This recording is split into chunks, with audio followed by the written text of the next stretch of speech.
নমস্কার বন্ধুরা, রিঙ্কু কিচেনে আপনাদেরকে স্বাগত জানাই। চলে এসেছি আজ আমি একটা নতুন রেসিপি নিয়ে। আজকের রেসিপি হচ্ছে গুজরাটের স্পেশাল খমন ধোকলা। ধোকলা বানানোর জন্য প্রথমে আমি ব্যাটারটা তৈরি করব। তার জন্য আমি এখানে 1 কাপ মতো বেসন নিয়েছি। বেসনটা ভালোভাবে চেলে নিয়েছি। এবার আমি এই বেসনের মধ্যে 1 চিমটে হলুদ গুঁড়ো দিয়ে দেবো, স্বাদ অনুসারে লবণ দেবো, 1 চামচ মতো চিনি দেবো। ভালোভাবে উপকরণগুলো মিশিয়ে নেব। উপকরণগুলো ভালোভাবে মিশিয়ে নিয়েছি। এবার আমি এটা সাইডে রেখে দেব। যে কাপটা মেপে আমি 1 কাপ মতো বেসন নিয়েছিলাম, সেই কাপেরই মাপ দিয়ে আধ কাপ মতো দই নিয়ে নিচ্ছি আমি এখানে। ওই কাপেরই মাপে আধ কাপ জল নিয়ে নিব। এবারে আধ কাপ দই আধ কাপ জল নিয়েছি আমি, সেটা ভালোভাবে মিশিয়ে নিব।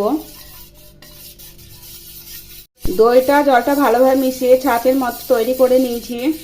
এবার আমি এই বেসনের মধ্যে অল্প অল্প পরিমাণে ছাঁচটা দিয়ে ভালোভাবে বেসনটা ফেটিয়ে নিব। একসাথে বেশি দেওয়া যাবে না, অল্প অল্প করে দিয়ে বেসনটা ফেটিয়ে নিব।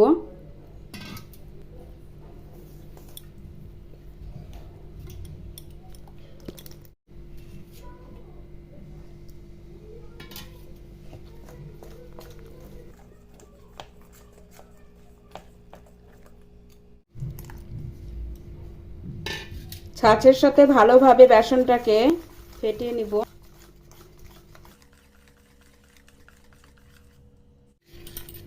বেসনটা ছাঁচের সাথে ভালোভাবে ফেটিয়ে নিয়েছি আমি। বেসনটা ফেটাতে 4 থেকে 5 মিনিট সময় লেগেছে। এবার আমি 30 মিনিটের জন্য ঢেকে রেখে দেব। বেসনটা সাইডে রেখে দেবো আমি। বেসনটা ভাপানোর জন্য এখানে আমি একটা কেক টিন নিয়ে নিয়েছি। 1 চামচের মতো তেল দিব। একটা ব্রাশের সাহায্যে কেক টিনটায় পুরোটাই আমি তেলটা লাগিয়ে নিব, ভালোভাবে লাগিয়ে নিব। আপনারা চাইলে স্টিলে কোনো কৌটোতেও ধোকলাটা ভাপাতে পারেন। তেলটা ভালোভাবে লাগিয়ে নিয়েছি। তেলটা ভালো করে লাগিয়ে নিলে ধোকলাটা ভাপানোর পরে ভালোভাবে উঠে আসবে। ধোকলা ভাপানোর জন্য গ্যাসের উপর কড়াই বসে দিয়েছি। 1 গ্লাস মতো জল দিয়ে দিয়েছি। এবার এর মধ্যে একটা স্ট্যান্ড দিয়ে দিব। জলটা ঢেকে মিডিয়াম আঁচে গরম করে নিব। আমি বেসনের ব্যাটারটা 30 মিনিট মতো রেখেছিলাম, আপনারা চাইলে 1 ঘন্টা মতো রেখে দিতে পারেন। ব্যাটারটা একটু ফেটে নিব।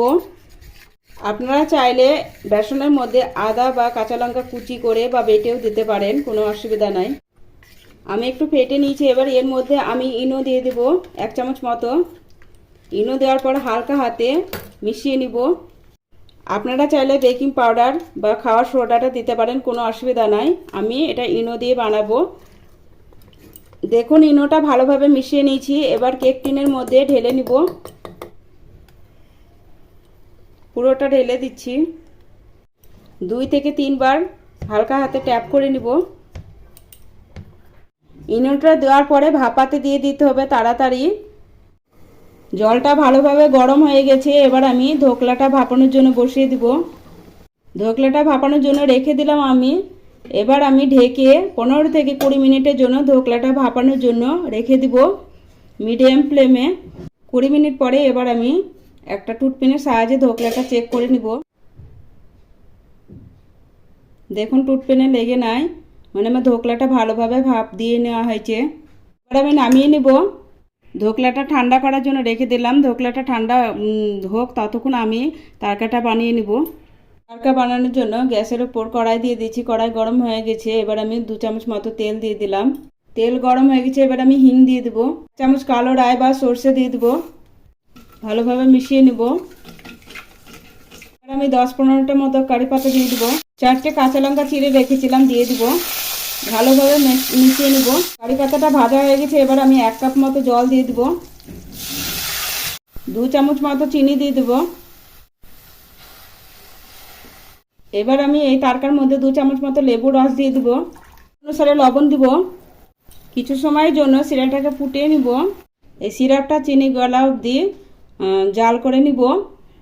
এই সিরাটা গাঢ় তৈরি করব না, সিরাটা পাতলাই থাকবে। চিনিটা গলে গেলেই নামিয়ে নিব। ধোকলা সিরাপ বা তড়কা তৈরি হয়ে গেছে। এবার আমি নামিয়ে নিব। ধোকলাটা ঠান্ডা হয়ে গেছে। এবার আমি একটা চাকুর সাহায্যে ধারগুলো ছাড়িয়ে নিব।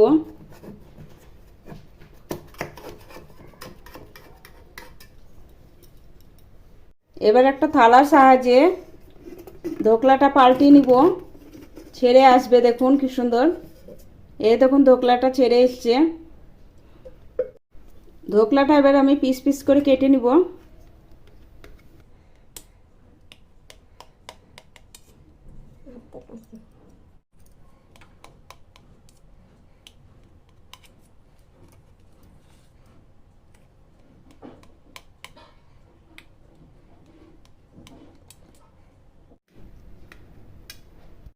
এবার আমি সিরাপটা দিয়ে দিব। সিরাপটা হালকা গরম থাকা অবস্থায় দিয়ে দিতে হবে।